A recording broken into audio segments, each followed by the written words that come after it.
H-Town, what's up? You know what time it is. It's time for the best 120 minutes of your day. The Chop Shop, the nation's #1 urban sports talk show, and also your midday sports happy hour. Yours truly, Robert Hatter, alongside Jim Hicks, sometimes Chris Walker, coming to you live from Houston, Texas. But we broadcasting all over the world via Facebook Live and YouTube Live. And today is Women Rock Wednesday. You see the women basketball players behind me at Fondy Recreational Center at the No Excuses Pro-Am that's going down tomorrow night, Thursday night. The schedule, I think, is Thursday, Friday, and Sunday. But I know tomorrow night, Thursday, will start at 6:25. Give you a chance to, it won't be in traffic. Give you a chance to, you're downtown, you're going to be stuck in traffic. You might as well stop by Fondy to watch the basketball game, because I think tomorrow night they got some twins they were telling me about, and I think they're Korean, Asian, or something like that. They're real good, and I think they from this area. I'm not for me. They gave me a brief overview on who they were. Let me see. People just don't give me. I don't know nothing about this stuff. What are the twins' names? What are the twins' names? But it's Women Rock Wednesday. And let me see Tanya is in the building. Elaine Latin, Latine, excuse me, she corrected me yesterday. It's in the building. Latine is in the building. Talking about the Celtics. Celtics gonna get their head tore off tonight. Ray Moore, I saw that Ray Moore. There's no weapon formed against you shall prosper. May your mother rest in peace. You got to be strong for your family. You can't be totally broken. You got to be strong for your family. The men always, we have your mom just made a transition. She made, you lost her. She just made transition. Now she's an ancestor. And that's why you should love the people. When my mom passed away, I was thinking about it, but I knew I gave her all I could. Her son moved. She was living up here, and I moved up here to see about her and make sure her and my brother was all right. So when you have your parents, when you have your family with you, cherish them. People are so evil, man, sometimes, but to cherish the people, man. And I hope you're not broken. I hope you're not crushed. I hope you turn that broken ness to something better. And I hope that you instead of being crushed, you be creative. Do something in her memory. Do something to make you think about the memories. I used to love my mom. Yeah, I was super, super close to my mom. And it's just, and it's death is all it is a cessation of life that it. You follow me? She probably sitting there saying, telling you, Ray, don't feel sorry for me. Look out for my grandbabies. Look out for my great grandbabies. Look out for but I know you're crushed and I know you're broken, but we're here to put you back together. Okay? I'll call you a little bit later. But y'all, I'm talking to Ray Moore. He lost his mom last night, and I wanted to call him. I was going to call you, but since you're on the show, that's good therapy. That's good therapy. What's your mom's name, too? We want to know your mom's name. Rosie Brown is in the building. Let me see. Elaine Ladden and Angelique Bartholomew is in the building. And who else? Go Celtics getting their head beat in tonight. I just need to sell Kristaps Porzingis. I wonder is he gonna play tonight? But let's see. Hey Tanya, I'm gonna start the show. I got enough women. Dale Griggs in there, but Dale. I mean that's what we are. That's all we all here is family. And Ray, just live, man. That's what your mom wants you to do. Live, live, live, live. Because guess what? One day that's going to be all of us. By the way, I would like to go here. Virgie Anderson. Okay. Love you, Miss Virgin. But you know what? Raymo, Ma passed away last night. And the logo died last night. The logo died. I'm sorry to be one of the first to tell you, in case you didn't know, but one of the greatest figures in the history of American sports, one of the greatest players, and one of the most important people in the history of basketball in this or any country died last night. Jerry West has died at the age of 86 years old. Jerry West died peacefully in his home. He was 86 years old. He was one of basketball's most accomplished contributors. His career spanned 8 decades. He won 9 championships when you include as a player, scout, coach, executive, and consultant. He was the architect of those great Laker teams that won 10 titles in the 80s and the 2000s. And he was also the advisor to Golden State Warriors. I don't know if y'all remember. He's the one talked Kevin Durant and convincing Kevin Durant to come to the Warriors. He was a legend in West Virginia, both as a high school player and a college player. He was co-captain of the 1960 men's Olympic basketball team.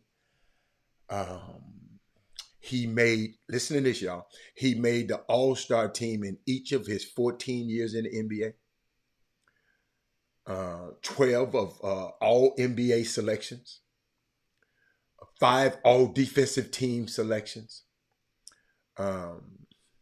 won a single title, ladies and gentlemen. You know, all you people talking about, hey, he ain't won no way. He won 1 title, 9 trips to the NBA finals and won 1.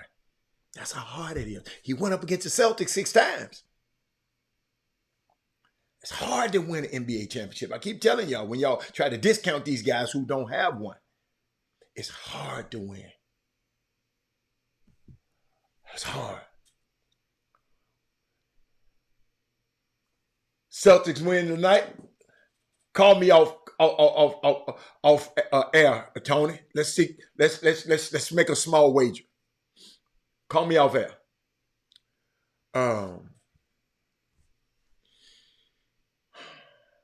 He was a final. Check this out, ladies and gentlemen. Jerry West was a finals MVP in 1969. And that's the only time that anyone has won that honor despite his team losing. He was on a losing team, ladies and gentlemen, and won the MVP. But he ended up averaging 37.9 points a game in a 7-game series against the Celtics. And I was thinking about him, man. Rest in peace, Jerry. But one of my favorite, he was the inspiration for the NBA's logo. He had 2 quotes, y'all. I'm trying to put them right. He said,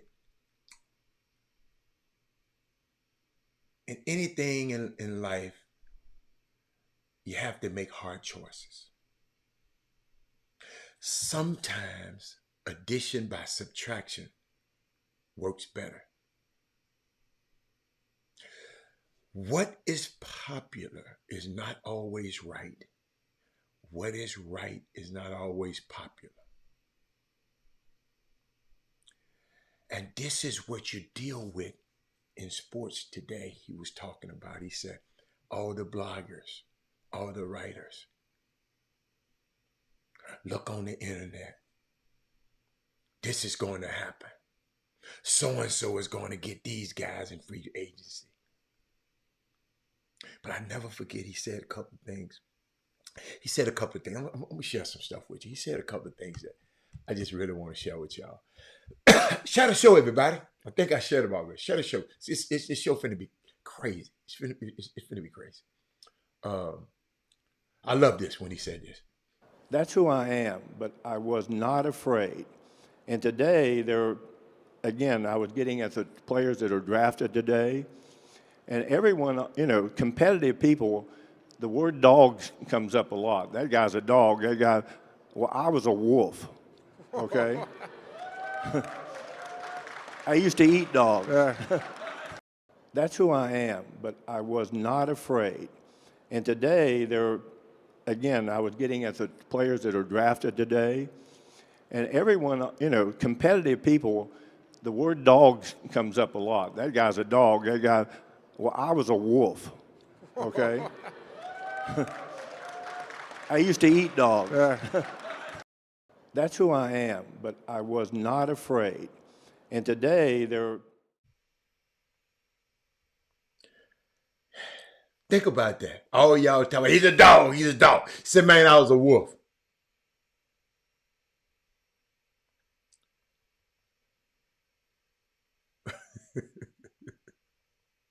I was a wolf. I used to eat dogs. Okay. Okay. I hear y'all talk. Another thing he did, man. This dude cold, man. JJ Redick was running his mouth and talking about Bob Cousy. When JJ Redick first came on first take, he's talking crazy to Mad Dog, and I don't like Mad Dog either.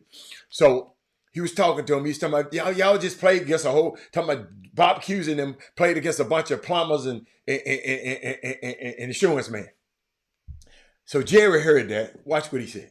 J.J. Redick, a current player who just recently retired, said that Bob Cousy played against firemen and plumbers, and Bob came on and wasn't too pleased. And, you played in that era, and those guys set the table for us to be where we are today. And I was just interested in your thoughts on comments like that about your generation and the generations that paved the way. Well, obviously the game is completely different. The athletes are completely different. And I know JJ just a little bit. He's a very smart kid and everything. Look, tell me what his career looked like. What did he do that determined games? He averaged 12 points a game in the league. Somewhere along the way, numbers count. At that point in time, the players aren't what they used to be. JJ certainly wasn't going to guard the elite players. And so you can nitpick anyone. And I'm not, the only reason I'm talking about him is because he was not an elite player, but he was a very good player. But he had a place on the team because of his ability to shoot the ball. But those players at that era, and again, that was when I started to see the difference in athleticism. My era, I was an athlete way before my time. I had a huge vertical. Probably no one in the league was much faster than me. And certainly the competitive part of it, I would put myself among any player that played the game. Today also, winning is all that matters. That's what drove me. And I subtly got better every year. We didn't have the facilities to get better. We had to work in the summers to support our family. But AJ should be very thankful that he's made as much money as he's made. And Bob Cousy, who I played against a couple of years, not very long, I just think it's very disrespectful myself. J.J. Redick, a current player who just recently. You see how eloquent he put that? Just let JJ know, man. Hey, player. Yeah. I was that dude back then. Huh? And y'all, see, I was just watching. Somebody sent me, going through, your timelines, and somebody sent me something. And they sent me something about this boy, and this is the last time I promise y'all, I'm going to ever mention this kid's name. Because that man said he put Reggie Miller's legacy up there with LeBron James. What has LeBron James did to these guys, former players that you know, we talk about him because I mean, the only reason I mess with him is because of the Brunsexuals. I love LeBron, but you try to, and then he tried to be the life of the party. And then sometimes when somebody called himself the king, you know, you know, I don't like that. But I was just thinking about that. LeBron James, um, guy, come on, and I guess he's just trying to get clickbait.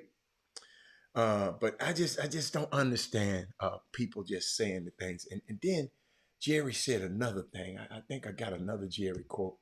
Y'all, this is a bad man. I know y'all probably didn't see him. You probably didn't, study the game. But I don't know if a lot of y'all remember him saying this. I played this on the show a long time ago. I went to school and never played against a black man until I was in college. I graduated from school and played against a few black players at that point in time during my career. The most important people in my life were five black men. They changed my life perspective more than anyone will ever know. If I could write a book, I would like to write a book about 5 of those guys. Those were the most important years of my life. I learned so much. You can throw your college degree out the window, and it's been exceedingly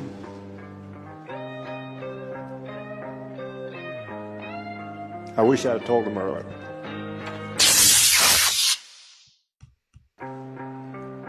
I went to school.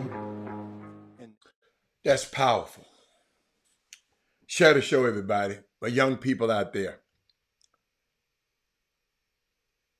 I wish I would have told them earlier.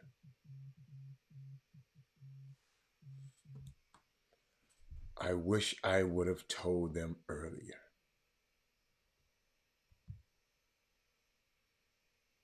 Y'all, if y'all got something to say to somebody,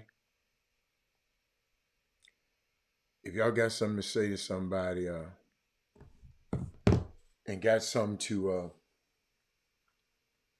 it to them. Ray, I hope you said everything you wanted to your mom. I think about mine every day, especially because of the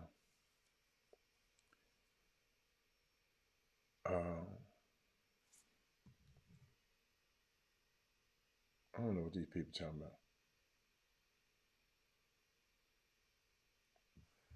about. Think about it every day. Remember the moment I was picking up a client from the airport. But I was just sitting there listening to Jerry. He was about to break down at the end. And he just said, I wish I'd have told those guys what I thought about them. But remember what I told y'all earlier. He said, anything in life, you have to make hard choices. Sometimes addition by subtraction works better. What is popular is not always right, and what is right is not always popular. This is what we deal with in the world of sports today. It's Caitlin Clark stuff. All the bloggers, all the writers. Look on the internet. This is going to happen. That's going to happen. So-and-so is going to get these guys some free agency. But I was thinking about it. I'm looking back on this thing on July the 11th.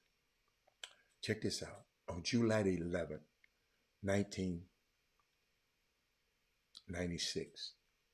And the reason I can talk about this, because this impacted me. Jerry West impacted my life.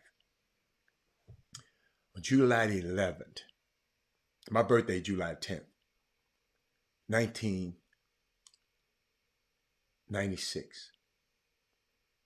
Jerry West traded Vlade Divac for Kobe Bryant. On July 18th, 10 days after my birthday, 1996, Jerry West signed Shaq as a free agent. Shaq left Penny. We just came off a finals appearance, coming off the Olympics. We there at the Olympics together. And Shaq went to LA. Changed the fortunes of Penny's career. Me too. Because I know we were building a dynasty there. But that was perhaps the greatest week of any sports executive has ever had. July 11th, got Kobe. July the 18th, brought Shaq over. I'll never forget that moment, how empty I felt, because all the work I got, tried to get Penny on that team. And it happened. It's amazing, man. But it's just amazing when I think about it. And no ill will toward Jerry West. He was doing his job. I just wish Shaq. But I found out later, a Shaq agent was Leonard Armato. He's Jerry West's friend. He's from L.A. He's a talent. He really wasn't real. He was more of a Hollywood agent, but he happened to get Shaq, got Shaq in the movie Shazam and all that kind of stuff with Blue Chips. And he said that would be a good move. I mean, it wound up being a good move for Shaq. But it, wasn't a good move for me. Wasn't a good move for Penny. So I just wanted to share that with y'all. Unique moment in our life. But I want to shout out to, I mean, that's why we got to tell people. If anybody knows Joe Young, call him and tell him thank you. Call him and tell him thank you, because Joe Young is about to do something. I don't think I can play that video anymore. They flagged me for playing that video, and I really want to play it. But I might play it anyway. Might play it anyway. But let me see. Where's Joe Young? Check this out. I think this is the first one. Let's see. Let's try this one. Biggest boss in the game, and it's official. Thursday, June 27th. It's going down at Encore. Joe Young, you already know. Luke Belair on the boss, baby. We're going to do it big. Pool party of the year. Biggest boss in the game, and it's official. Thursday, June 27th. It's going down at Encore. Joe Young, you already know. Luke Belair on the boss, baby. We're going to do it big. Pool party of the year. Biggest boss in the game, and it's official. Thursday, June 27th. It's going down at Encore. Joe Young, you already know. Luke Belair on the boss, baby. We're going to do it big. Pool party of the year. Biggest boss in the game, and it's official. I hope y'all sharing this information. June the 27th, Encore. Got information scrolling across the bottom of the screen, so you can screenshot it, so you can have the information. Chop Shop listeners, y'all, it's going to have a big push, but y'all going to get here first, because I gave this information to y'all on Monday. You can call 832-909-8561. You can go to Rick Ross EncoreHouston.com. Listen, complimentary entry with RSVP. So RSVP now. RSVP now. Tell your friends, tell another friend. Our young men in our community. Joe Young, a former athlete in this community. A current athlete in this community. Former high school player in this community. He said, look, I'm bringing Hollywood, I'm bringing Miami, I'm bringing it all to my hometown. We ain't got to get on no plane and go down to Miami. Let me tell you something. Y'all, if you never go look it up online, look up Encore. It used to be Clay, CLE. Unbelievable venue. I mean, a great place to just go and enjoy yourself and have a great time. I can't wait. I can't wait. It's going to be exciting. Uh, oh, what I was telling, I might go early so I can just go speak and then get the hell out and let you young folks have fun. But just think about this young man when they say it's official, that deposit hit. Let me play that again. That boy, he's so messy. Biggest boss in the game, and it's official. Thursday, June 27th. It's going down at Encore. Joe Young, you already know. Luke Belair on the boss, baby. We're going to do a big pool party of the year. Biggest boss in the game. And have you ever thought, Fob, that they got a relationship? Have you ever thought about the relationship they probably have tonight? But shout out to Joe Young. Shout out. I'm going to keep that scrolling so you can come. You meet to come in town. Young, if I was your age, Fob, I'd be in town for that. Brandon said, yes, sir. These are great, impactful times. Like the 90s were amazing. Thanks for sharing. Oh, thank you, Brandon. Brandon, y'all. You know, I'm sitting up here nice now, but I ain't gonna lie, man. I was mad when Shaq left. I can talk to y'all now. I was mad. Y'all, my man was on top of the world. We just left the 96 Olympics. We won gold. I had the medal around my neck. You know I had to put that medal on. And then ain't nobody mentioned nothing while we they teammates on the Olympic team, Shaq and Penny. And just can y'all imagine? You're around some people, you're around their family, you're around. And 8 days after your birthday, you celebrating, and 8 days after your birthday, Shaq gone like a turkey through the cone. Can y'all imagine? See, I mean, you know, y'all probably had some disappointments in your life. I can say it now. I didn't get over it. I was hiding catfish grease, boy. But where else, man? I got so many. I meant to talk to y'all about the playoffs, cause Elaine come running her mouth about the Boston Celtics without Kristaps Porzingis tonight. He been blocking shots. Oh, see, wait a minute. You know, I don't really. Y'all know I love golf, right? I ain't gonna even talk about it. Y'all help me out with this. This Women Rock Wednesday, right? Where my women at? Y'all gotta help me with this. Where my girls at? Talk to me. Let me get all this stuff out of my pocket. I got to be loose for this. I got to talk to y'all. My boy, one of my favorite golfers, Rory McIlroy, ain't get first time. He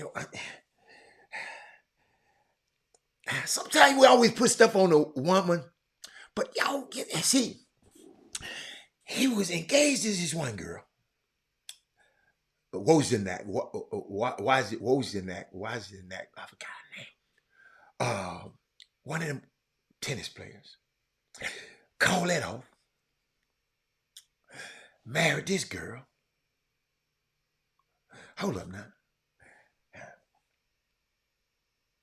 Tell me he gonna get a divorce.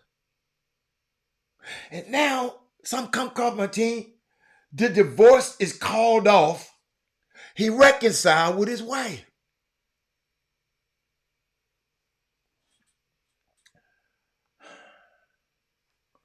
Hold up. And I love that, but y'all got to talk to me now. Where my women at? An attorney representing four-time major champion, one of the best in the world now.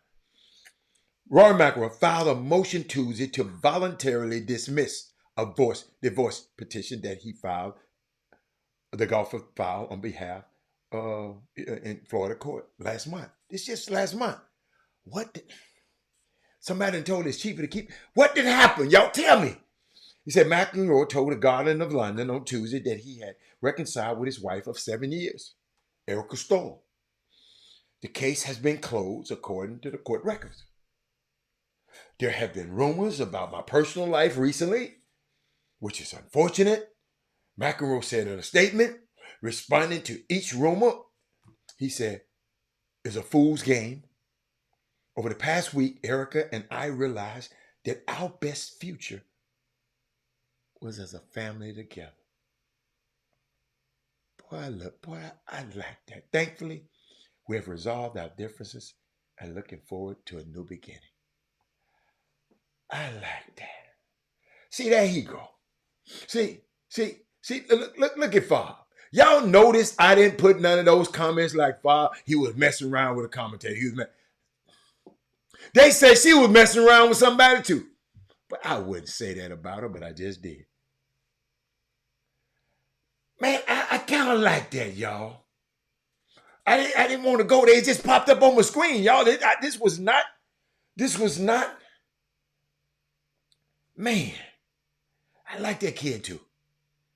I like that kid. I'm sorry, y'all. Let me see what else happened. Let me see what else happening in regular news. Oh, they talking about the Dodgers. Jerry West, we talked about that. Southern Mississippi football player killed in a shooting.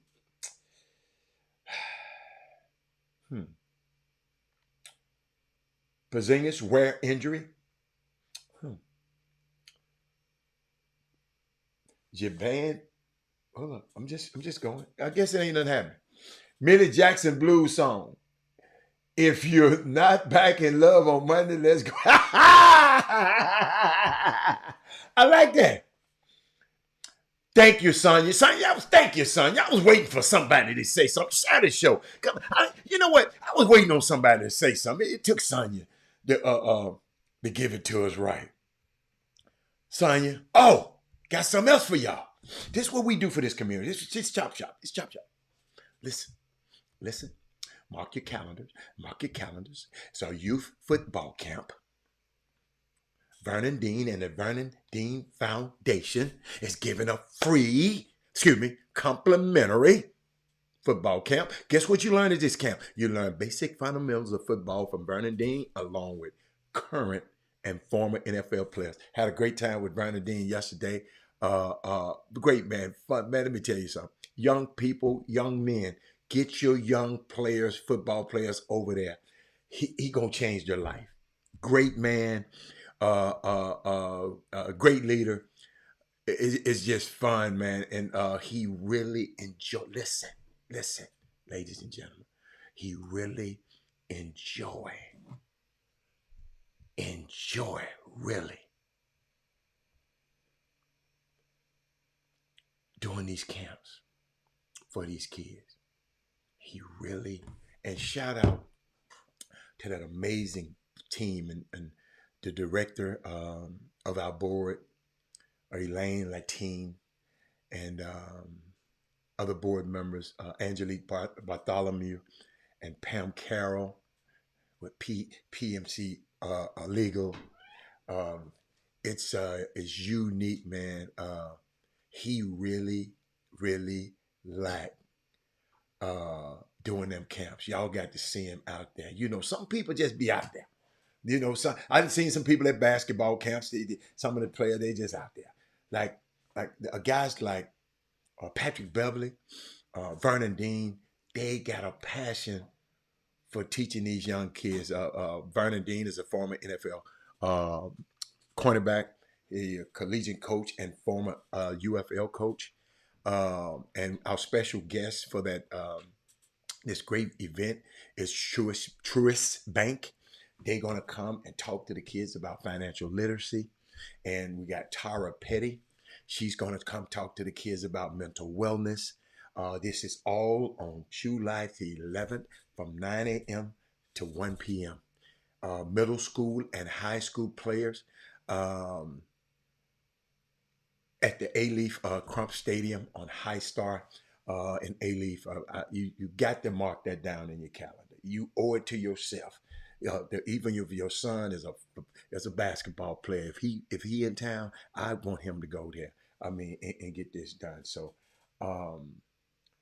he said, "Happy birthday to the greatest strength turner on earth." Happy birthday. Okay. Who are those guys you have in the background? Look again. Maybe you need to clean your lens off or get you a bigger device to look at it. Those are women in the background. I heard.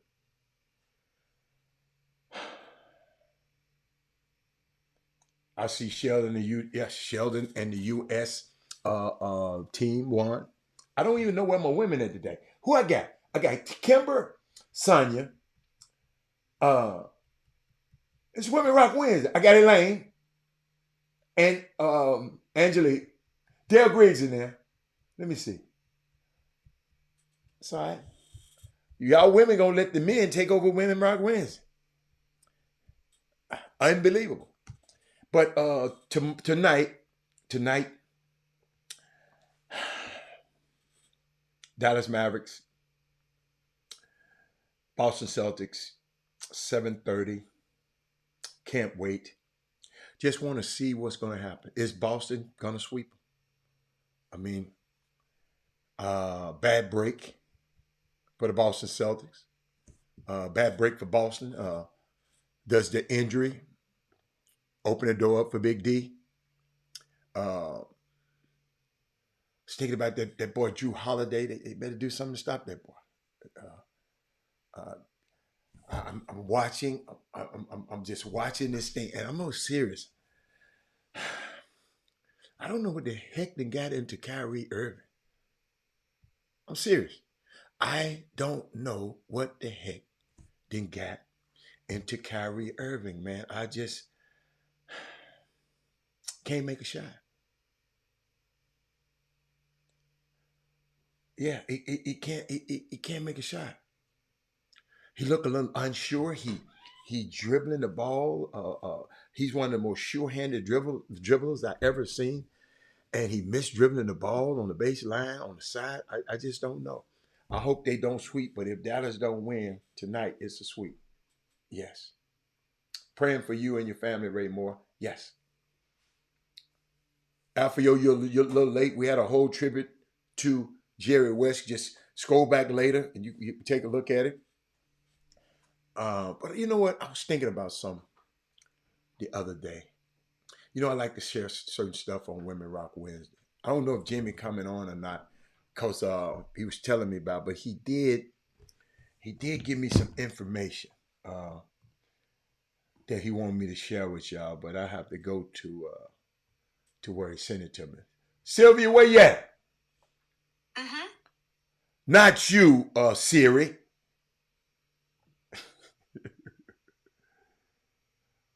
I'm got a couple of things I want to share with y'all. I was thinking about something. On Women Rock Wednesday, my partners always say, "Boy, you always have something for Women Rock Wednesday." And the fellas is calling me, telling me, "Man, you always have something for Women Rock Wednesday." But I have something for you guys every day. But hold up, I didn't hit the wrong button again. Siri is trying to take over my phone. So, okay, Jimmy let me give you some information from the NBA Top 100 from our guys in this area. And I got some ladies. I got something for you. In just a second. This is tailor-made for y'all. So tell a friend, while I'm talking about this, call your friends, text tag, tell your friends to share the show, and have people come on, because it's got something for you. Got something for you gonna carry you out for the rest of your life, for the rest of the year, maybe the rest of your life. I think Boston is too much for the Mavs. This isn't looking good, but I call Boston to win. I don't think they got too much for the Mavs. I just think their role players are playing much better than the role players are playing better than our better player. The other night, I looked at something. Did I put it in my notes? I told y'all about that Mavs owner, didn't I? Check this out. What did I put it in my notes? I wanted to put it. Okay. Kyrie. See, that's what I look at the numbers. Kyrie and Luka combined for 42 points in game one and 48 points the other night, right? Watch this, Tanya. And to put it into context, Drew Holiday and Derek White had a combined 44 points. So Kyrie and Luka only outscoring Holiday and Derek White by 4 points the other night. They getting shots. They shot takers and not shot makers right now. They taking shots. They ain't taking shots like Melo, little son, but they're taking shots. I just talked about, because I don't even know if y'all look at stuff like that. So when I look at stuff like that,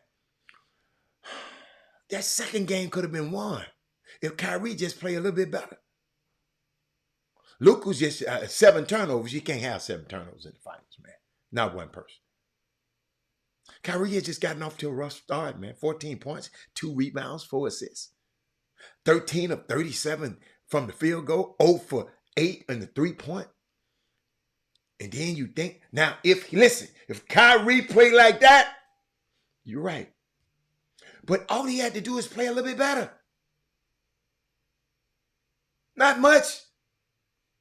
Hit a shot. But back to y'all. Jimmy sent me some stuff. He said, Sebastian Williams Adams continued his streak of 7 games where he produced 10 points or more on the camp's only unbeaten team, the Rockets. John Clark has scored double digits and grabbed at least 10 boards in 4 of the past 5 games. That's quite impressive for a big man. Duke off of Shelton, I didn't see it. There goes Sylvia. So, John Clark did pretty good. Nigel Walls, all right. I don't know Jaden Toombs. He from Dallas. Because y'all hold on one time, because I got to sneeze.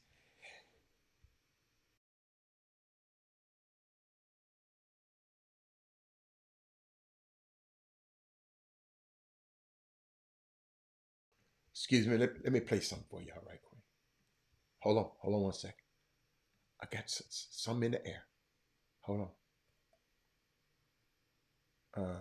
What did I have yesterday? I told y'all I was going to play this again.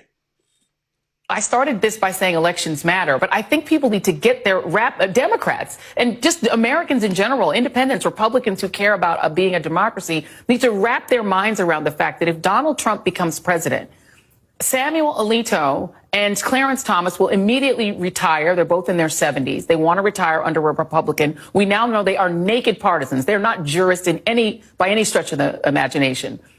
They will retire, and Donald Trump will replace them with 30-something and 40-something-year-old versions of themselves, meaning Donald Trump will have appointed at that point 5 out of 9 members of the United States Supreme Court. He will have created a court that will last for 50 years or more. That is the legacy he will then inherit as somebody who did not win the popular vote the first time, who got a stolen court seat that he was allowed to flip after Justice Ginsburg died. This is insanity that people are even considering doing it. I started this by saying elections matter, but I think... Ladies and gentlemen, being a political science major, I used to not love, but I had a reverence for the Supreme Court because of a man who I studied named Thurgood Marshall.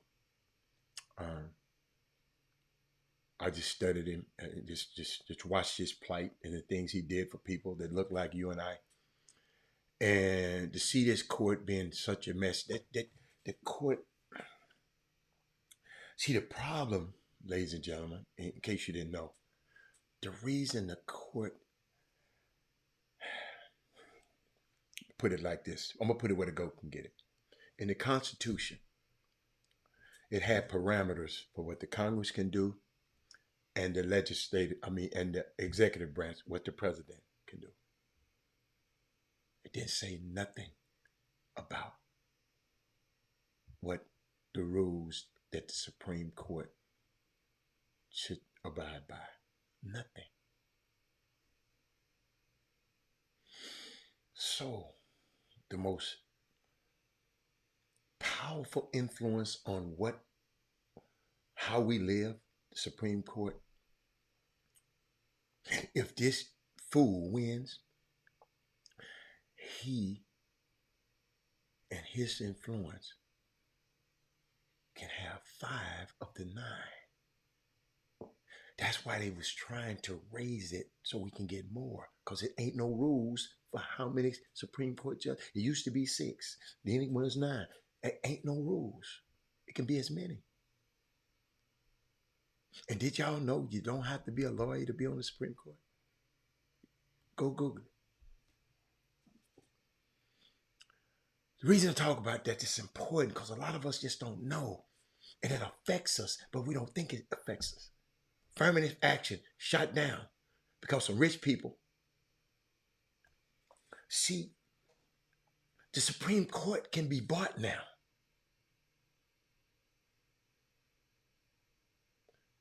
Can be bought. Clarence Thomas, they got $4 million worth of stuff from them people. They bought him one of them multi-million-dollar campus. So he gonna do what the hell he tell him to do. So just in case you didn't know that, I'll just throw that in for free. But let me get back to this. What I was talking about, Kyrie, you say they been physical. Everybody be physical. He got to hit shots. He getting shots. He just ain't making them. Everybody be physical with Kyrie. He one of the best players in the world.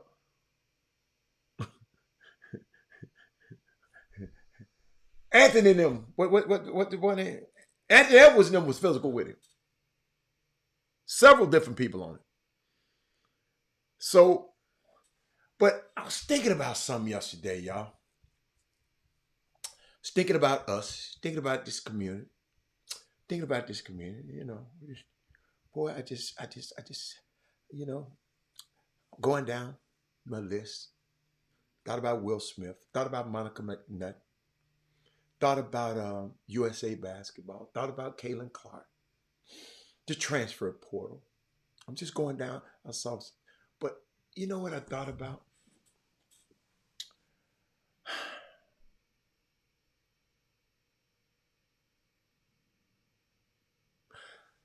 Some of us are playing a bad hand.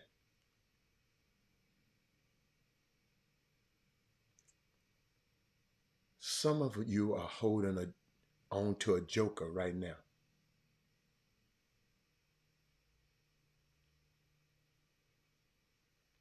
Thank you, Paul. Paul, I got something for you. Okay? I got something for you on the 2025 project. Got something for you. Just because you are unprepared doesn't mean you're ill-equipped. Regrettably, I have some news to report to you that if you're Black, living in America, believing in yourself is a miracle. If you are articulate,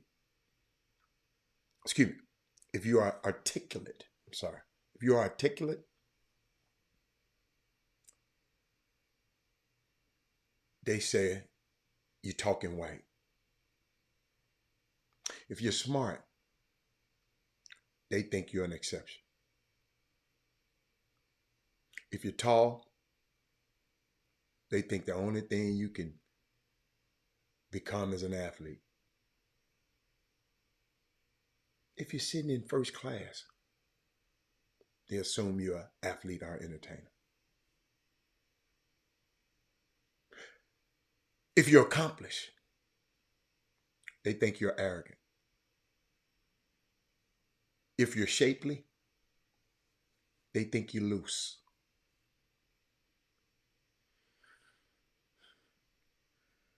If you want support, they make you feel like you're needy. If you're attractive, they assume you're standoffish.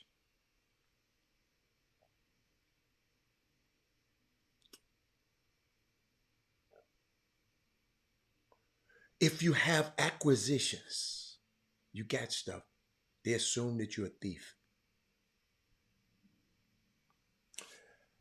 My brothers and sisters,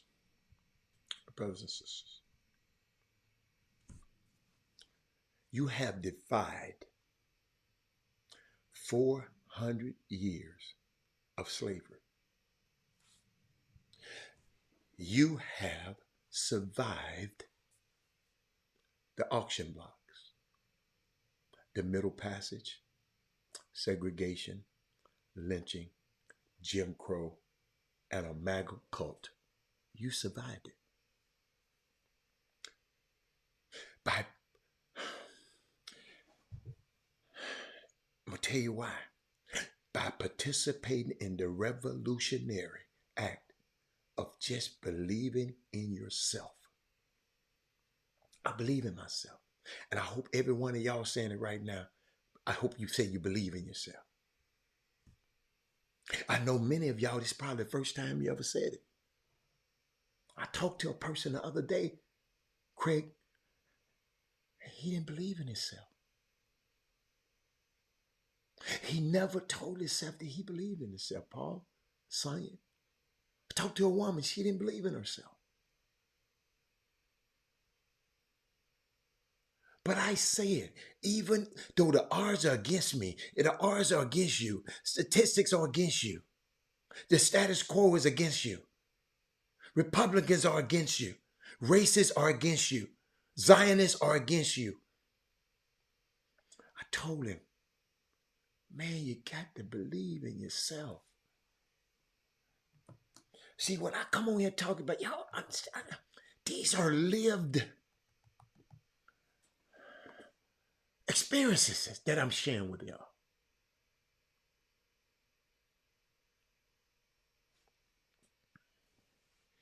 I didn't know Calvin Murphy's son was at this event.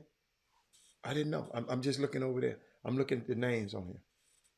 But believe in yourself, man. And Paul,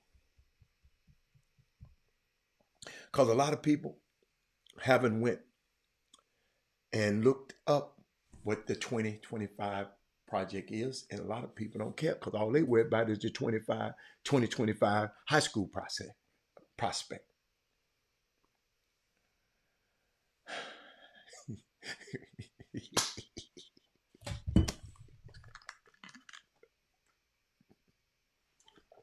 Paul, did you get that one? Paul, a lot of people ain't thinking about the project 2025 because all they thinking about the high school 2025 prospects.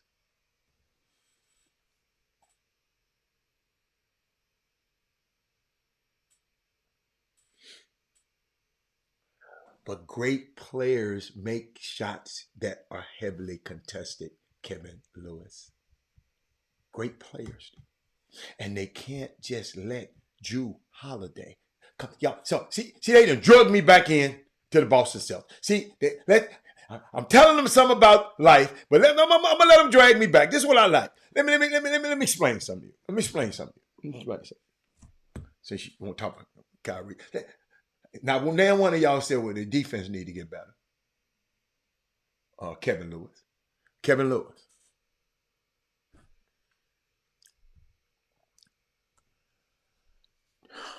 The second quarter happened the other night. Drew Holiday took over game. Drew Holiday, who Giannis said, man, I want Dame instead of you. Sitting in the dunker spot. Ain't now one of y'all brought that up. See, y'all don't know. Y'all just look at the game and just, I don't know what y'all, that's why I say I look at the game different. They got a guard A point guard sitting in the dunker spot. Ladies and gentlemen, if you don't know what that is, that's in the short corner right there, right outside the free throw line, extended near the baseline. Right there, they call it the dunker spot, where a big man usually get there, and then if somebody, if when they draw their man and somebody help, they can get up over him and dunk. That's called a dunker spot. Jrue Holiday had 18 points in the paint as a guard. Nobody bring that up. Every one of his shots are heavily contested and help defenses on point. Because he just knew where his teammates, he just knew where his teammates were, and he was playing off his teammates. It's Jrue, a role player, who some of y'all kids think they great, don't want to be a role player. I'm going to teach y'all. He was 11 of 14 from the field. And you talking about Kyrie? Kyrie just got to make shots. Watch this. Jrue Holiday has outplayed Kyrie. I told you, outplayed Kyrie in this series. Jrue is so underrated. Plays a lockdown defense, make winning plays, and doesn't care about his numbers or being fancy. Give me Jrue Holiday over most point guards in the league. Giannis wanted Dame Lillard over Jrue Holiday. How that worked out for him? Because guys like this will win your basketball game. You can keep the highlights, but we got to talk about stuff like this. This dude was 11 or 14. Getting layup after layup after layup.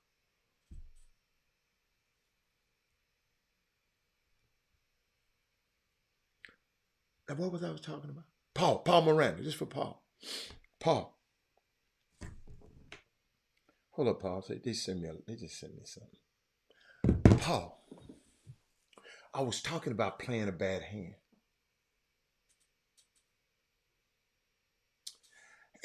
Hold up. Paul, I got something for you. Hold up, Paul. Somebody, everybody, we're finna go on a field trip. Everybody go up and pull up that series where Golden State played against LeBron. No. Because he talking about like Iggy did for Golden State. Iggy ain't done nothing for Golden State. LeBron averaged 37 damn points a game in that thing, and Iggy was guarding him. And y'all come to the line talking about Iggy. Let me tell you why they gave that thing, because they didn't want Stephen Curry to win that, because he had already got the unanimous MVP. Because of jealous. Iguodala was not the most valuable player in that game. Go back and look in that series. Go back and look. How the hell are you the most valuable player and your best thing is defense, and the dude you guard averaged 37 damn points a game? Kevin Lewis, you're gonna have to help me with that one. Talking about, I think he should be the MVP like Iggy was. Iggy, hell no. Iggy was not the MVP. That should have been Steph. But always remember, David Stern passed that edict. He'd have never want a player to get, since Michael Jordan has so much power, he'd have never want a player given. Y'all notice, other than LeBron, and y'all know he made the deal. A player winning a regular season MVP and the MVP of the playoffs, of the championship. Michael Jordan used that as leverage. Michael Jordan got the only deal. He got a separate licensing deal from any other player. It's Michael Jordan like this. He got his own money, and the rest of the players, they split the rest of the buck. Michael Jordan got his own deal with the NBA. LeBron tried to make a deal. He made a deal with the devil, with him and LeBron James and D Wade and them. That new collective bargaining agreement, they helped the owners a little bit, so LeBron got it. But that don't happen. Iguodala, how in the hell? Listen, Iguodala was not the MVP. He didn't shut down LeBron. LeBron had 37 points a game. You follow me? Come on, Kevin. Kevin, Kevin, Kevin, go back and relive that series. I know a lot of y'all be saying that, but go back and look at the series. Oh, Steph didn't win no MVP. That they took it from him. Go look at it. Go game by game by game by game. The most valuable person in that series was either Stephen Curry or LeBron James. But LeBron James, evidently, they didn't give it to you like they did to Jerry West. That's all. That's all. Kevin Lewis, you're just talking to a guy that just kind of study this stuff just a little bit. And hold up, that's a sore subject to me because Steph is my dude. I love him. I can't help it. I'm biased. I'm telling you, I'm biased. I'm a Steph sexual. If them bronze sexuals, I'm a Steph sexual. So let me get back because this is for Paul Moran. I got something for Paul Moran. We're talking about playing bad hands. And some of you, I said, are holding on to a joker right now. Just because you're unprepared doesn't mean you're ill-equipped. Right? But like I said, I have news to report to you. But then I go back and was talking about the 2025 project, right? What I thought about. Greg, I'm crazy. I know Greg. But Paul, I went a step farther. I got tired of just reading the 2025 project. I went a step forward. I said, what can we do about? Now, forget about them. What would our 2025 project look like?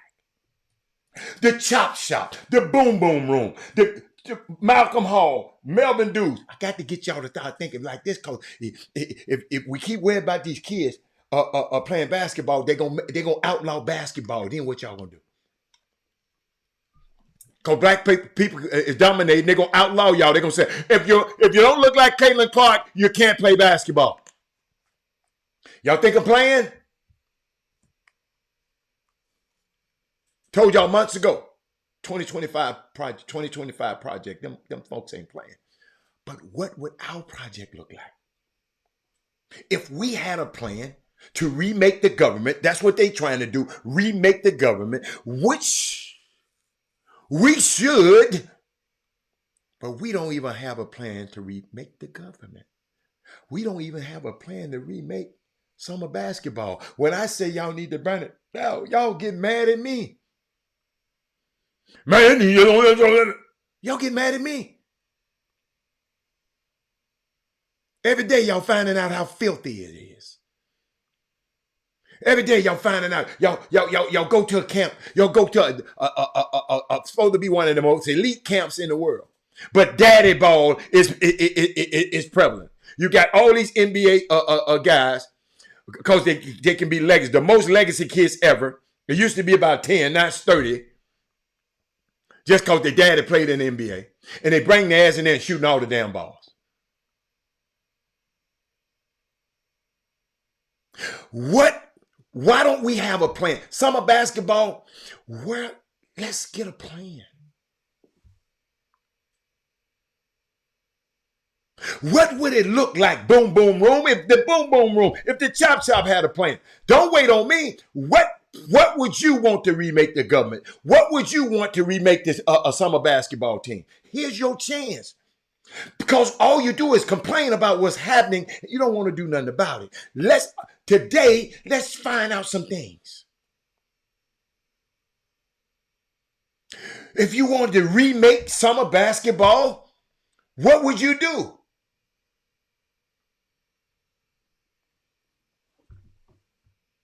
If you want to remake it, see, we ain't worried about what they doing. Let me tell you something. If you don't have a plan, somebody give you a plan. Hold on. Then you have to work their plan. I got something for you, though. Don't think I got a little hot in here. I had to hit that fan. It's getting hot in here. So take off. Sonya, we need a plan. These people be emailing, they have a plan. Them people, and some dude said, we can show y'all the 2025 project. And these folks so dumb, we gonna still enact it. Some dude came out yesterday. I'm gonna get you his name tomorrow. I got it, but I got to research. Because I wanted to research a little. He said, I don't care if y'all know the damn plan. Ain't nothing y'all can do about it. Ain't nothing you niggers can do about it. Summer basketball, what's our plan, Paul?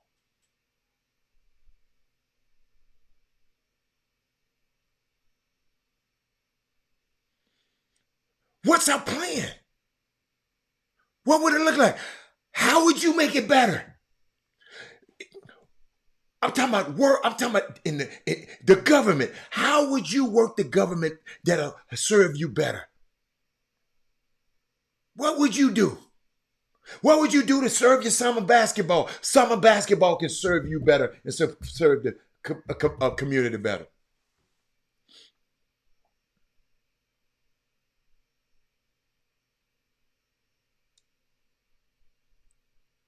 Let's just remake the whole thing. That's what the 2025 project. See, I didn't get mad at them folks at the 2025 project. I sit there and read it. I said, what? Why ain't we saying, okay, it's some stuff like police reform? Why ain't we? Police is messing with us a lot. They putting a knee on our necks. Why ain't we got them? Why ain't that one of them celebrities y'all be listening to said this? Why a dude from sitting here on a Chop Shop who don't have 1 million followers telling y'all something that you need to do? And it's feasible.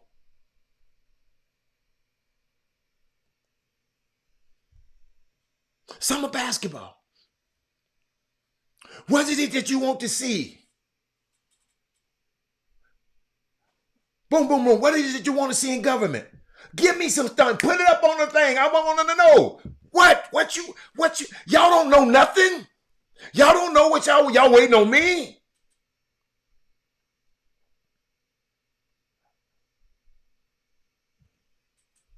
I want to do something about the Supreme Court. That be in my plan. Supreme Court reform. That's in, I give you one. Summer basketball.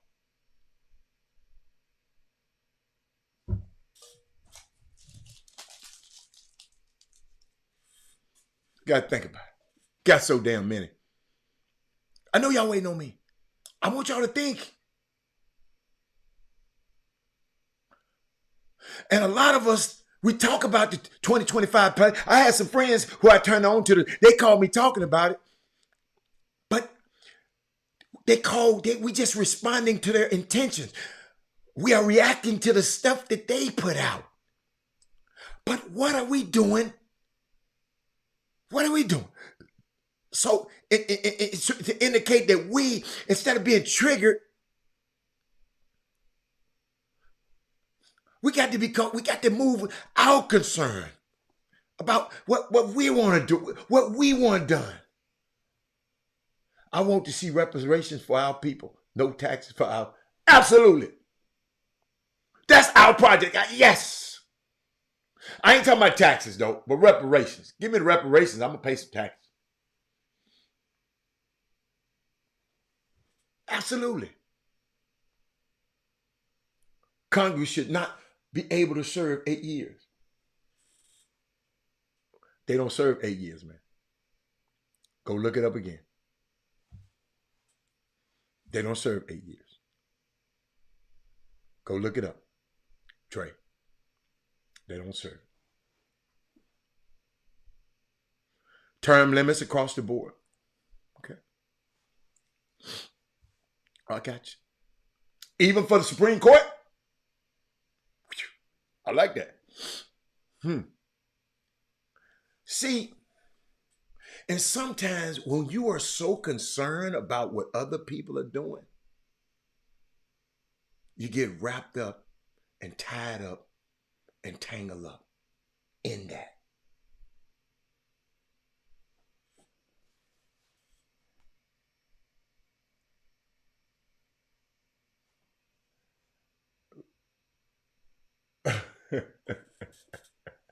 What Rose is talking about? Regulations around summer basketball. What kind of regulations?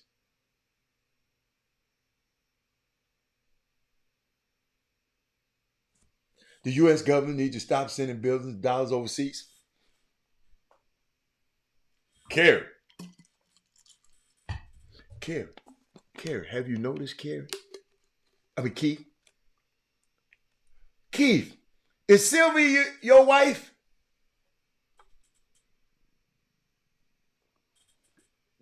Keith,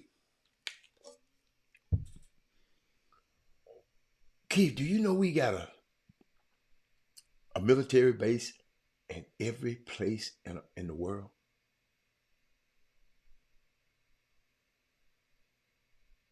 No, I like the electoral college. No, I like, you better study that electoral college. I like the electoral college. I really, really like it. I like it. And I tell you why. I have to do a whole thing. You got to study it to understand. I'm gonna tell you what I change.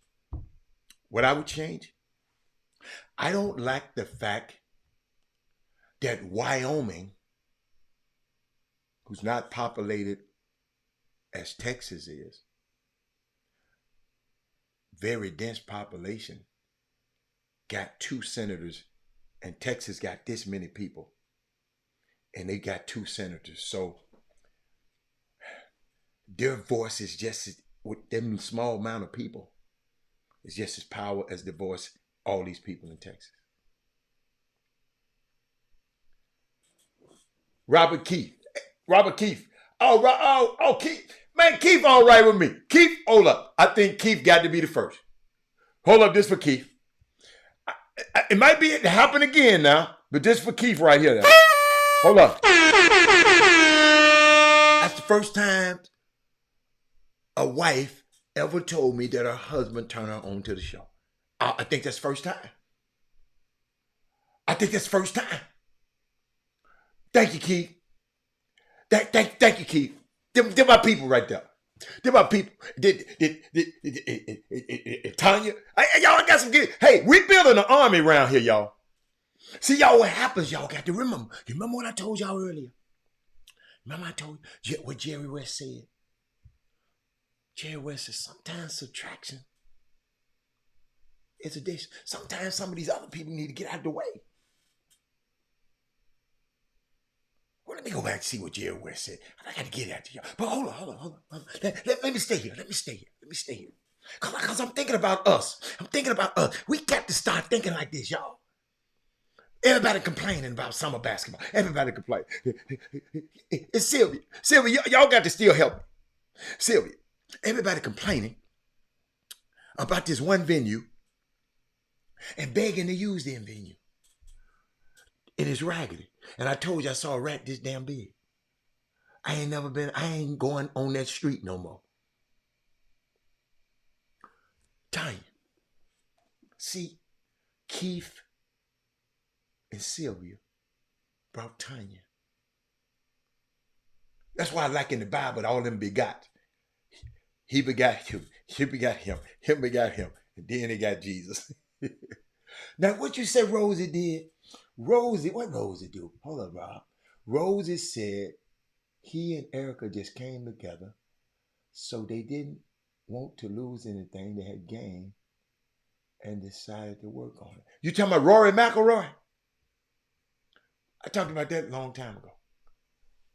Y'all got me behind. Y'all got to remember, y'all might have to push the cursor up to live now. If you're on YouTube, you got to make sure you're live because I might be behind. You make sure that cursor is pushed all the way to live. But Sylvia had to laugh at that one. But Sylvia, hold up now. This 2025 project, I was thinking about it, Sylvia.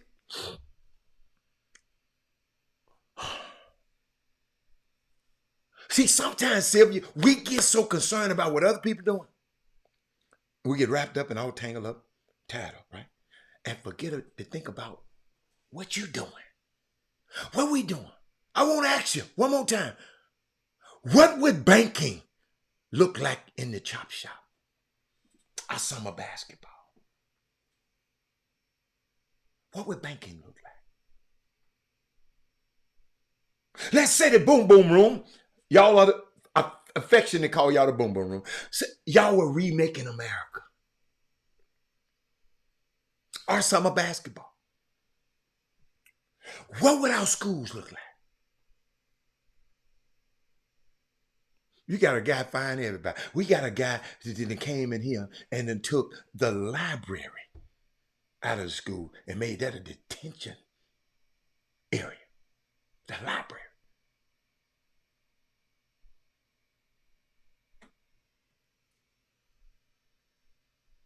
What would the Department of Education look like if the Boom Boom had a project? The Boom Boom 2025, the Boom Boom Room 2025 project.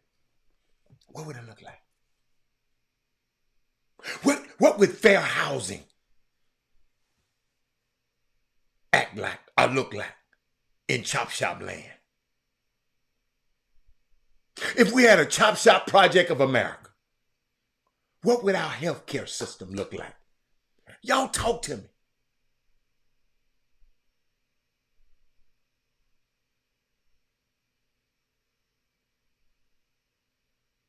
me. You right. Y'all ain't talking to me. What would our our healthcare system, I said that, how would it look like? See, ladies and gentlemen, I don't want to be just dancing and tapping and fighting back against what they're planning. Now, I will be fighting against what they're planning because I don't like it. But I really want to spend more time thinking about what we're planning. So I want y'all to think about that in the future because I'm going to write these things down. The more powerful and the more numbers we get, the more powerful we are. We can make change. Can you imagine if I go to one of these senators and I got 1 million of us on here as a voting block? 100,000 of us as a voting block? And we got the power to do it. We just don't share the show. And folks going to listen to what Tanya McCraven say. They're going to listen to what Robert Young say. They're going to listen to what Tanya say. Because we got numbers.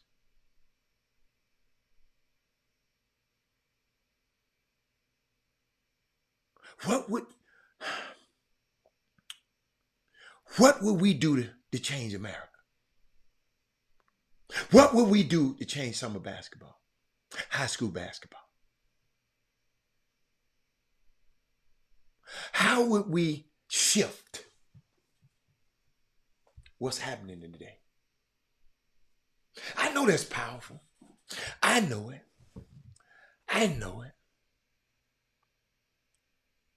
But we got young fellas like Joe Young, right?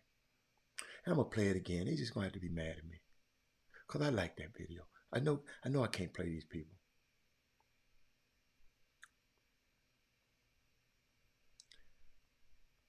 I know.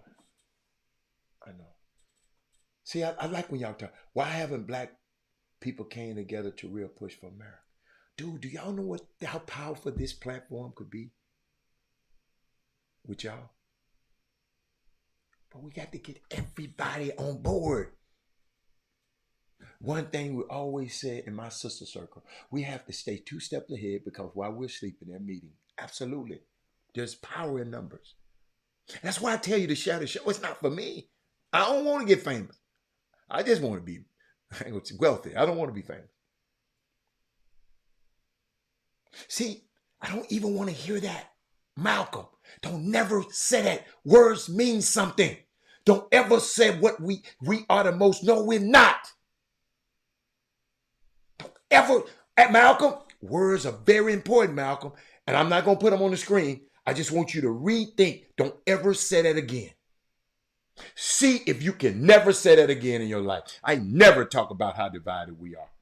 Because I'm around some people that are very, very unified and together. You got to get a better circle then. Don't ever say that. Words are important. Don't speak that into existence, Malcolm. Don't even say. Man, because if you go back and look at history, we are unified. Of course, we're going to have some outliers. Some people just... Of course, we got some people that... we got some black men that complain their whole life about how unfair this system has been. Shannon Sharp and Stephen A. Smith and Emmanuel Archo and Jason Whitlock. And then they get in a position of power. And for the money, he fall right in line and help push the same unjust stuff that he was complaining about. I never forget Shannon Sharp talking about Sha'Carri Richardson not making the Olympic team. This is what he said, quote, she could have competed. She didn't qualify to compete. Stop the bull jive tactics. That's what he said. Stop the bull jive antics. Train hard. Sports aren't sympathetic. You do or you don't. That's what he said about Sha'Carri. Caitlin Clark not making an Olympic team. Name a more popular woman basketball player right now than Caitlin Clark. So that's our problem. We're not divided though. We convening Monday through Thursday. A lot of different people from different backgrounds, got different problems, and we still here after 7 years. That's unity, Malcolm Hall. Most shows who tried to do this, they stop. Because it's time consuming. You got to know what the hell you're talking about. But then we got a young man like this, Joe Young. He come and want to bring back something to his city. And I'm looking so I can cue it up. Watch this. Houston, mark your calendar. Thursday, June 27th, we're gonna shut the city down. It's the homie, Mighty Joe Young, celebrity birthday band. And he's doing it big, real big, because live, it's the biggest boss, Rick Ross. Damn, life's so short. But Rick Ross live, it's about to go down. Every day I'm hustling. That's right, Thursday, June 27th, Rick Ross, the biggest boss. This is a pool and day party you don't want to miss. It all happens at the... Every day I'm hustling. That's right, Thursday, June...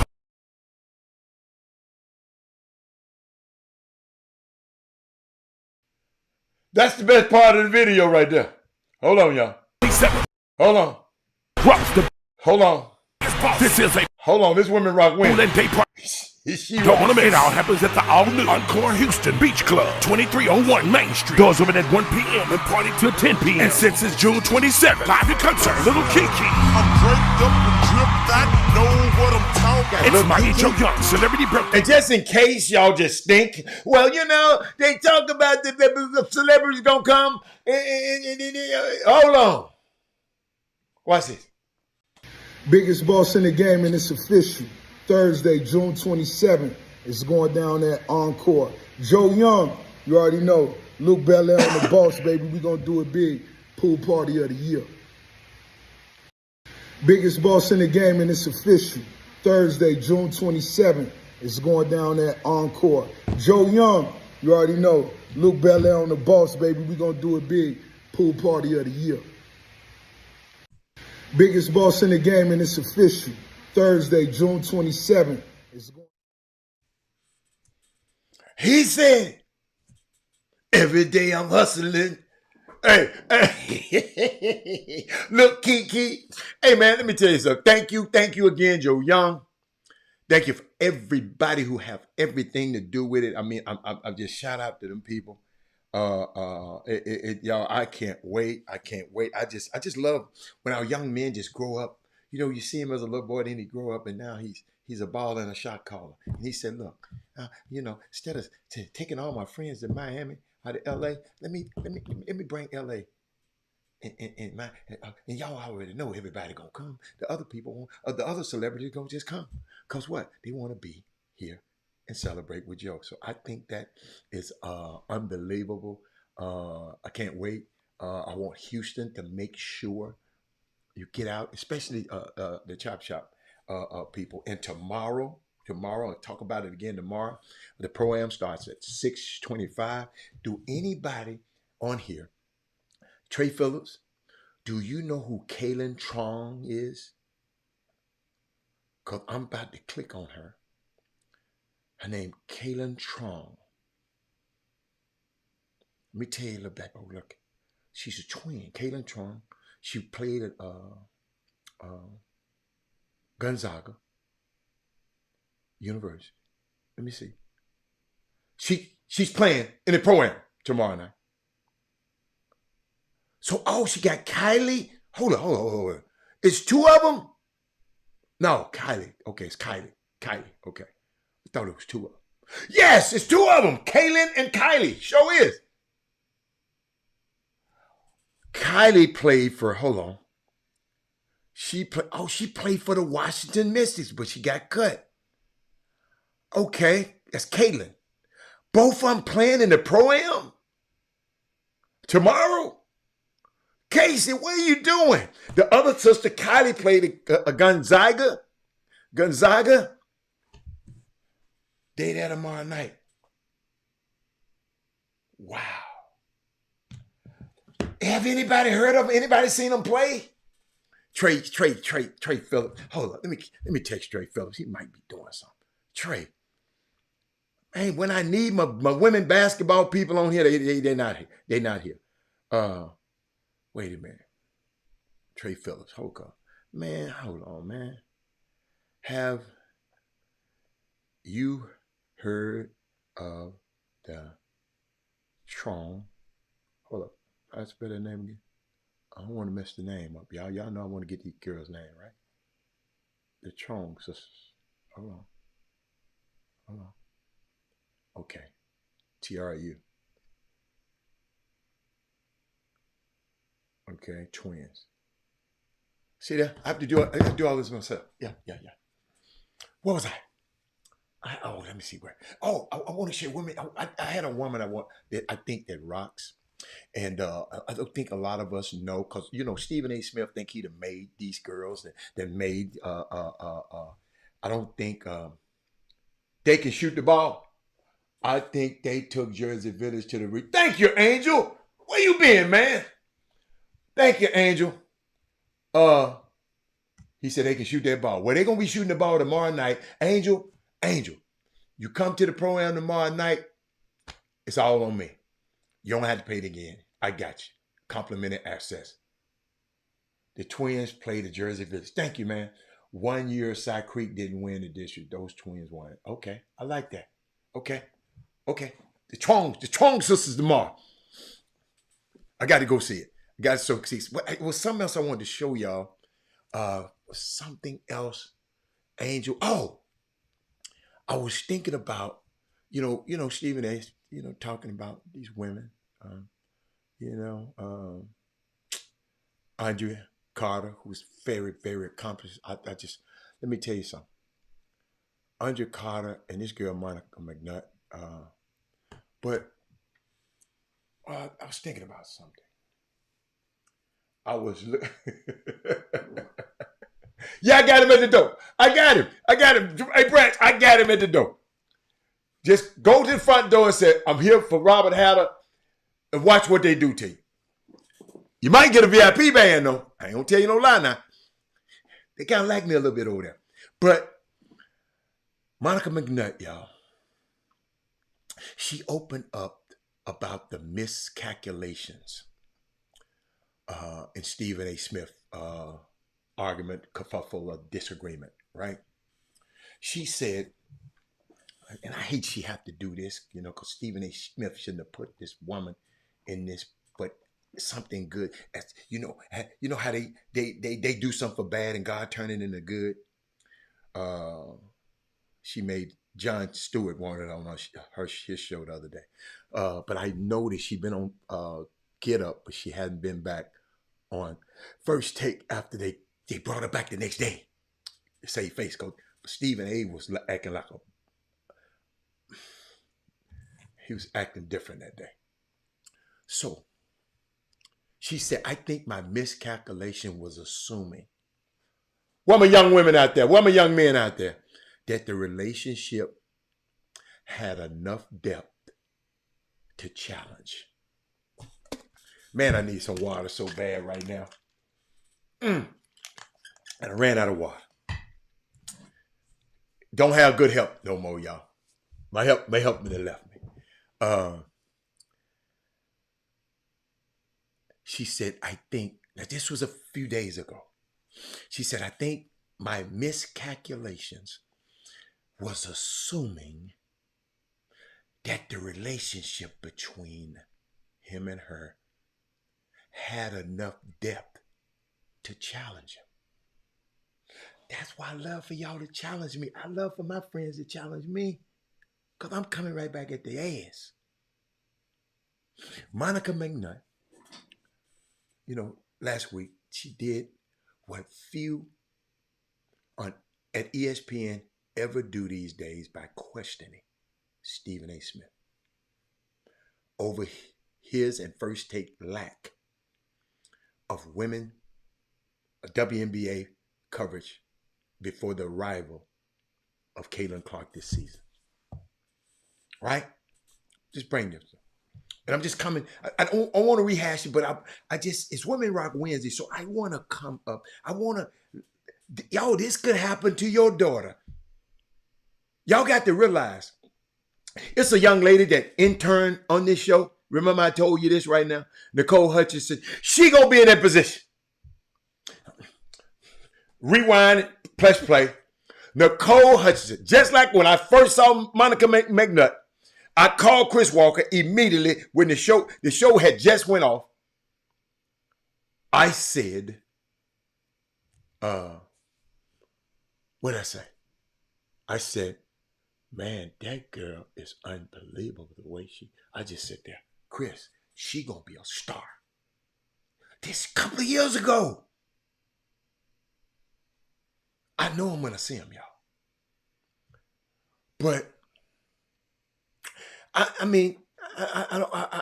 don't really want to play it again. I don't want to play it right now because I want to get this out. Well, maybe I should because some people might not see it. Thank you, Malcolm. Let me look it up, Malcolm.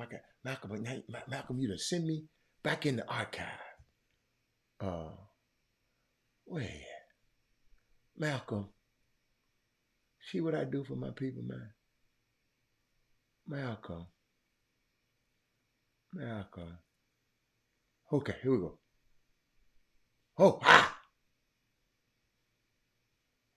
This might be it. We're talking about them maximizing their great potential. And because we bring that up and talk about what potentially might get in their way, which we do to men all the time, now we got to sit up here and watch every syllable. I resent that, and I'll leave it at that. All right, so let me. I know we got to go to break. Welcome Hold up, to the y'all. world. Let's do it. Thank you, Malcolm. This dude, are y'all hearing him? Look, his sidekick, Molly, she hot. But Shannon, he know he got a deal on the horizon. He can't say nothing. But I'm staying on the screen. Because I got to, y'all got to see this again. He mad because she challenged him. And what did I say? I said, Monica McNutt did what few people at ESPN ever do. Question Stephen A. Smith over his takes on First Take. She was talking about the lack of women coverage before the arrival of Caitlin Clark this season. And while McNutt becomes the flurry of takes and opinions she unleashed, when she challenged Stephen A., she recently revealed that she was surprised at his response. I'm going to get back to that, but I want y'all to hear it. Maximizing their great potential. And because we bring that up and talk about what potentially might get in their way, which we do to men all the time.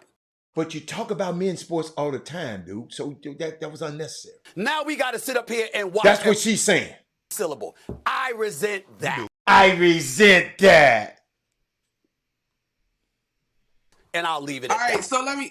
I know we got to go to. Look at Molly, y'all. Molly is in the middle of being a woman and knowing he's a he don't act, excuse me, Lord. He is not, Molly's saying how I'm going to weasel myself out of this one because this dude is actually my boss. Well, watch this. I know we got to go to break. Welcome to the world of being a woman, Stephen A., and how you have to dance about your word choice and you have to please everybody and anybody as you navigate your being. We are talking about the world's greatest How about being a black man? Okay. Hold on 1 second. Have you? So this is what I'm saying to y'all, though, and I know we got to go. Look at them two. Those dudes. Hold on, y'all. Hold up, man. I know I got it. Hey, man, these dudes acting like this, man. Hold up, I got to find it. I didn't put it up there. I didn't want to do it. Robert, look how these dudes acting, y'all. Y'all watch how they acting. What's up, We didn't Doug? necessarily go there. Maybe we should. There are so many layers in this conversation around the way that it's being discussed. When you no. And yes, Shannon, I know y'all are gonna say you know, and Stephen A., I know you just shared that you have talked about the WNBA on your program too. Hey, Malcolm, let me do my damn show the way I want to do it, man. You done heard it before. You guys may not have said everybody, but the prevailing sentiment for folks that are just joining the WNBA and following women's sports is unfair to the women of this league, to your point, who have laid the groundwork for Caitlin Clark to come in and now take it to the next level. That's all I'm saying in these conversations. Kennedy Carter's behavior is not indicative of the entire league. We are still talking about competition where you are allowed to get a little extra elbow in if you are competing. So they were saying, y'all can't be doing Caitlin like that. Y'all gonna mess up y'all money. That's the what Stephen A. Smith and his and that other guy. You do it within the parameters of the game. The game is physical. Caitlin is helping to grow the league. These women understand that, but she cannot be babied as a rookie. That's all I'm at. All right. Who talks about the WNBA? Who talks about women? Who talk about women's sports more than First Take? Stephen A., respectfully, with your platform, you could have been doing this 3 years ago if you wanted to. That's when his ass, watch him. He got hotter than catfish grease. Watch him. Look at Molly. Said, what?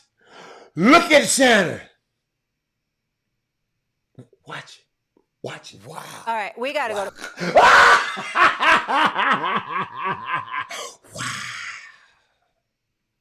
You guys. So did you say You know that you're on the my show? guy, but Who does more than Stephen us? A., I'm talking to you. Wow. Don't do that. I'm talking to you about the power that you have. Okay. I'm talking to you. Okay. All right, let's. I got Oh, he hot. He acting like he's in his feelings right now. Watch. My God, but I'm talking to you. Guys. You know when they be saying, I got it like that? Y'all done did that. I really appreciate you my girl, but you've missed a lot of episodes of First Take. You missed a lot. Stephen A., Guys. 3 years I'll ago, leave you it would at not that. talk about the Go W ahead, at this Molly. level. Don't do that. Guys. Come on now. Nobody was, Monica. Guys. You making Stephen A.'s point, Monica. Monica, you Gentlemen, making please Stephen let A.'s me point. do my job. Please let me do my job. We've gone for 40 minutes straight. It was a riveting discussion. I have to get into commercial break. We're talking about them maximum. Now, y'all heard that, right? So, Monica recently, she revealed that she was surprised at his response. She believed that the nature of First Take and her relationship with Smith would allow for her to push back on his claim that he is a leader in women's sports coverage. After the firestorm that followed, McNutt realized just how wrong she was. She said, as I reflect on it, and I don't, Monica, you didn't have to go here, baby. But she said, as I reflect on it, you don't get into this industry for everybody to agree with you. But Monday's segment, the way that it was going, what it turned into, do y'all realize the man was arguing with with a black woman defending a white one.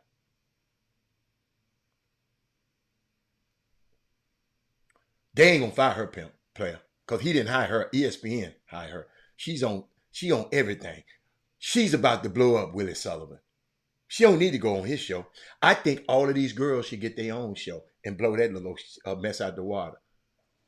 These girls are good, man. Willie Sullivan. She's too talented. He ain't getting her fired. You gotta understand, he's an employee. But let me keep going. They arguing over a white woman, Caitlin Clark.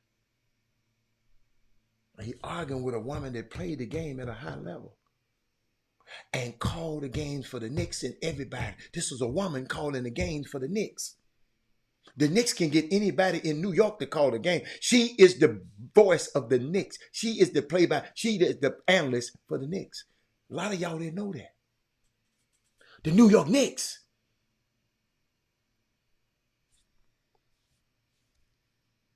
She said she thought her relationship would allow her to push back on his claim. She realized that just how wrong she was. She says, I reflect on it. You don't get a chance to get into this industry for everybody to agree. She said the way it was going, I said that all right. It was going, we're the preeminent leader in women's sports. And that is what provoked the question for me. But I really did not think asking about what was going on 3 years ago would have provoked all of this.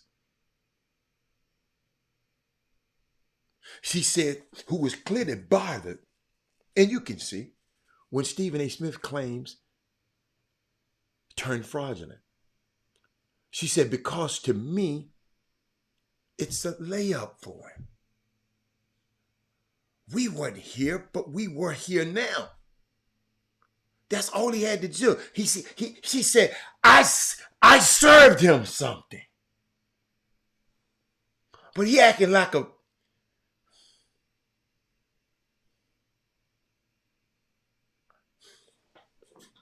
Watch this, y'all. She said, because to me it's a layup. He could have came back. We weren't here, but we're here now. Let's come back after the commercial and discuss that.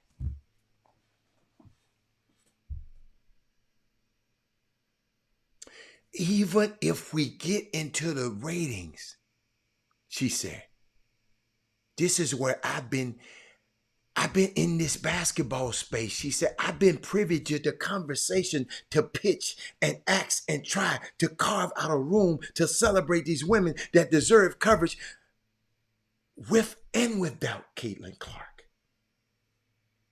Willie Sullivan. I agree with her. I wasn't talking about women's basketball until D.D. Richards. I fell in love with her. She came on the show. I started watching women basketball. How many years did DJ? How many? Is this the same? This about three years? When did D.D. Richards come in? Trey, when did I start talking? Trey, I'm just going back. That's when I started talking about it. I wasn't talking about women basketball before that much, unless T Buckets come on, Tanya Sampson come on.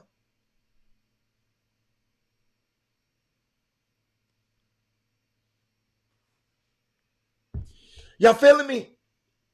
But once Dee Dee Richards, I saw her and I saw her drive. Beautiful basketball player. I said, wow. Dressed nice on the dress car. New York Liberty. I fell in love with women's basketball. And 21 was a baby. So 21 when it happened. That's almost 3 years ago. But I'm sitting here and I like her. She said, man, I thought I was giving him a layup. I was giving him an assist.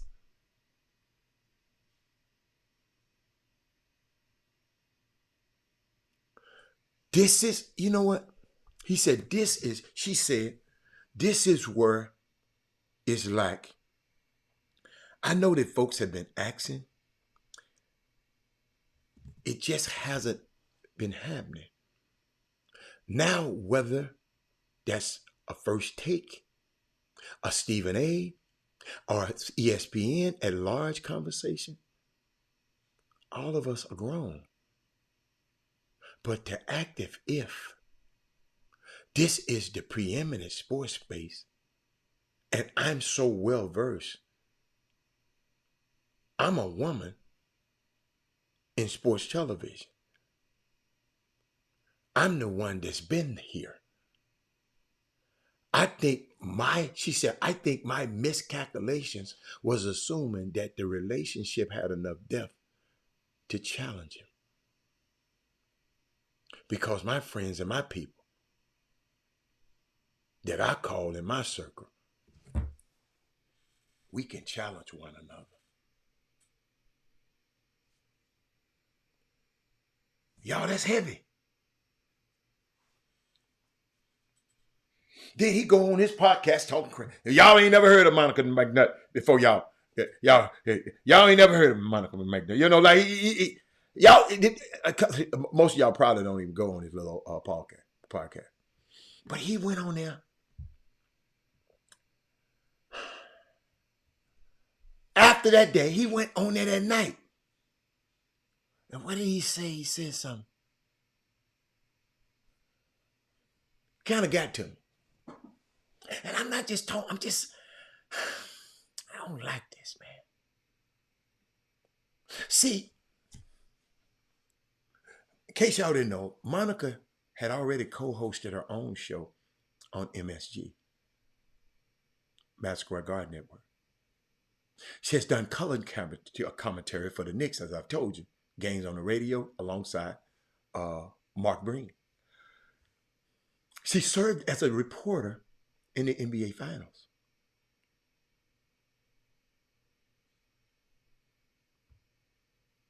Some people tell me they didn't know she was a regular on First Take until the other day when that happened.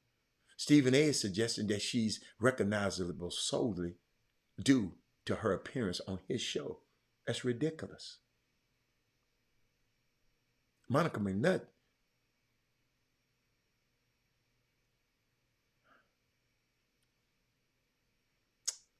they want her to say,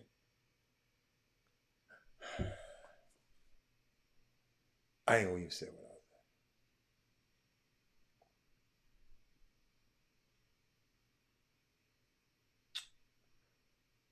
Maybe she should have said this.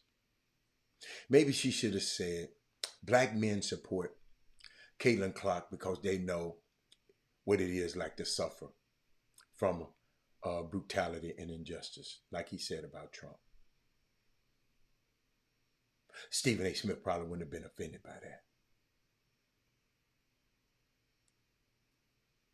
Barry. It ain't that I can't stand him. I don't understand him.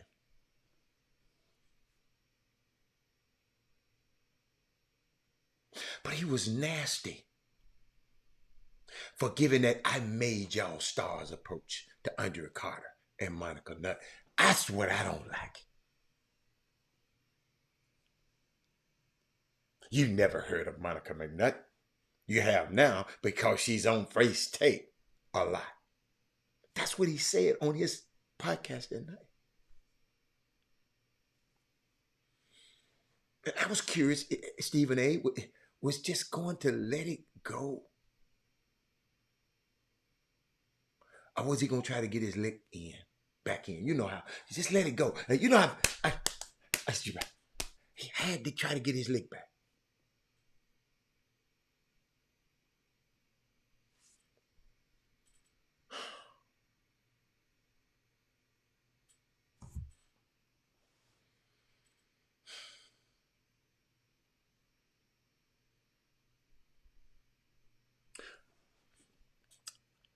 I would have said, could I have done more for the WNBA?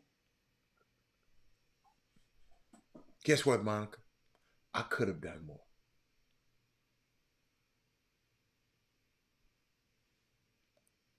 See, the reason I'm talking about this, what I'm not going to do, is let these people minimalize good young sisters like Monica McNutt. She's worked her butt off in this industry, man, for over a decade. Ask people in D.C. and in Florida. She's also on a broadcast crew for the Knicks game, as I told you. Don't let Stephen A. have y'all think First Take made her. See, if you just listen to Stephen A. and then watch this show, you would think that.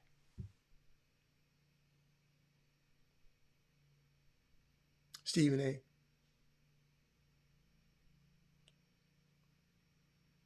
you're wrong, man. She didn't say First Take wasn't a spearhead for diversity and didn't speak of the WNBA. She did not say that. She said his platform could have had a bigger discussion 3 years ago. That's all she said. And it's true. And Monica McNutt was making a name for herself before First Take. And I'm going to keep reiterating that so y'all can, I want y'all to talk about it.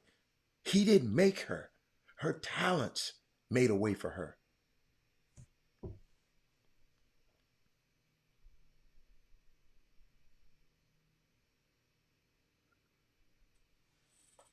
The idea of just making people, I don't like people talking about they made nobody. And shout out to Doug Jones, man. The Doug Dozens is in a full effect. Doug, is your schedule? Tell others when it's scheduled out. Doug, give me some. Give me some, Doug. Let's go out and support Doug in his quest to have the Doug Dozens. Doug, why did you come up with the Doug Dozens? Why that name? Tell me why you Doug Dozens. Because it rhymes, Doug, with the D. I guess he gone. But it was very odd, y'all. Stephen, he totally missed. Glad it's Women Rock Wednesday. Because, fellas, I want us to be a little more understanding about this stuff, man. Because he totally missed Monica's point. As I have to say, as most men do when they are debating women. I'm definitely a suspect. But to see it outside of my personal experience is enlightening and humbling to me. I'm learning so much by listening to these women. I even came on the show bragging about them women.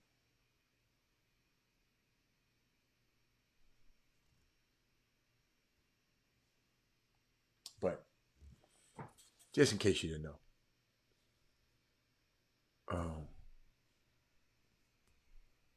what the Washington Post said something about Monica.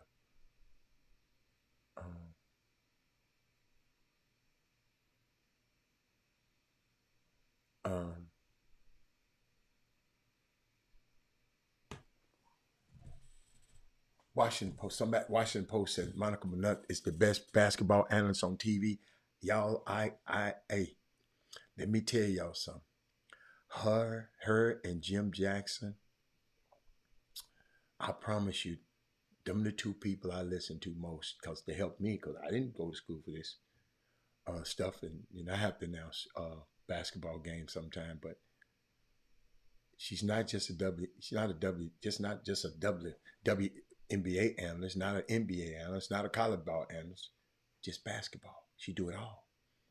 And upon graduating from Georgetown, she was #1 in all-time games, #2 in threes, #9 in steals, #16 in points, #23 in blocks, #25 in rebounds. She was a baller. Just in case you didn't know, 2011, team captain, Monica McNutt sinks 4 threes as the Hoya destroyed Maryland, 79-57, to make the Sweet 16 for the second time in school history. This girl, Monica McNutt, who Stephen A. Smith said you ain't never heard of her before him. But Monica McNutt went 5 of 9 from the 3 to lead Georgetown to the Sweet 16. But the Warriors, they fell to the #1 UConn women's basketball game against the greatest women's basketball player, arguably, Maya Moore, Buster, Maya Moore sent her home.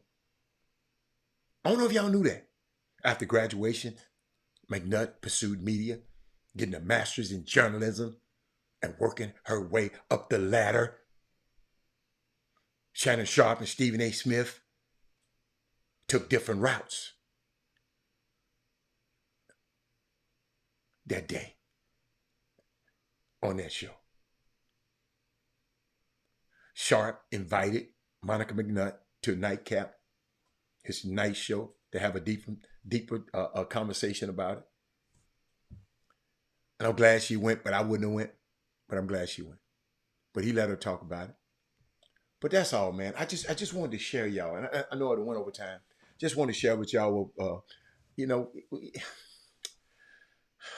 got to do better when we in these spaces. Now you understand why I try to talk positive in this space, and don't let other people come in and tear other people down in this space.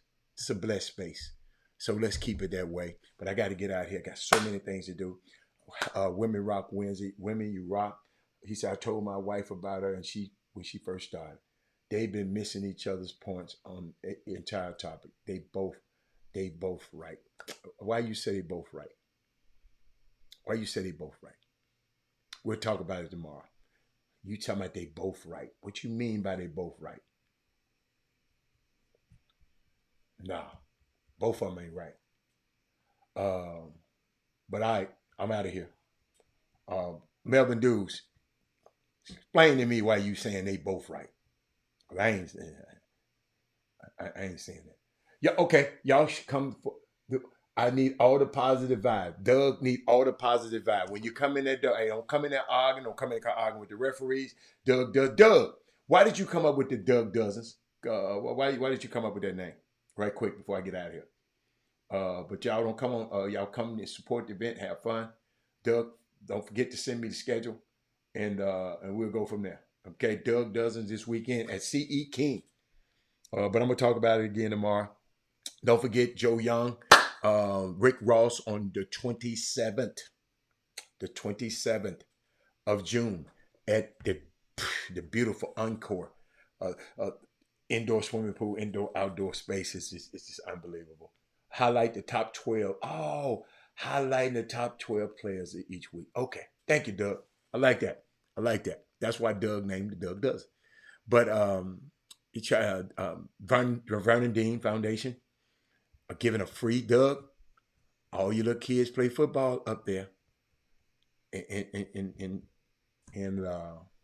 up in Beaumont. You let their parents know.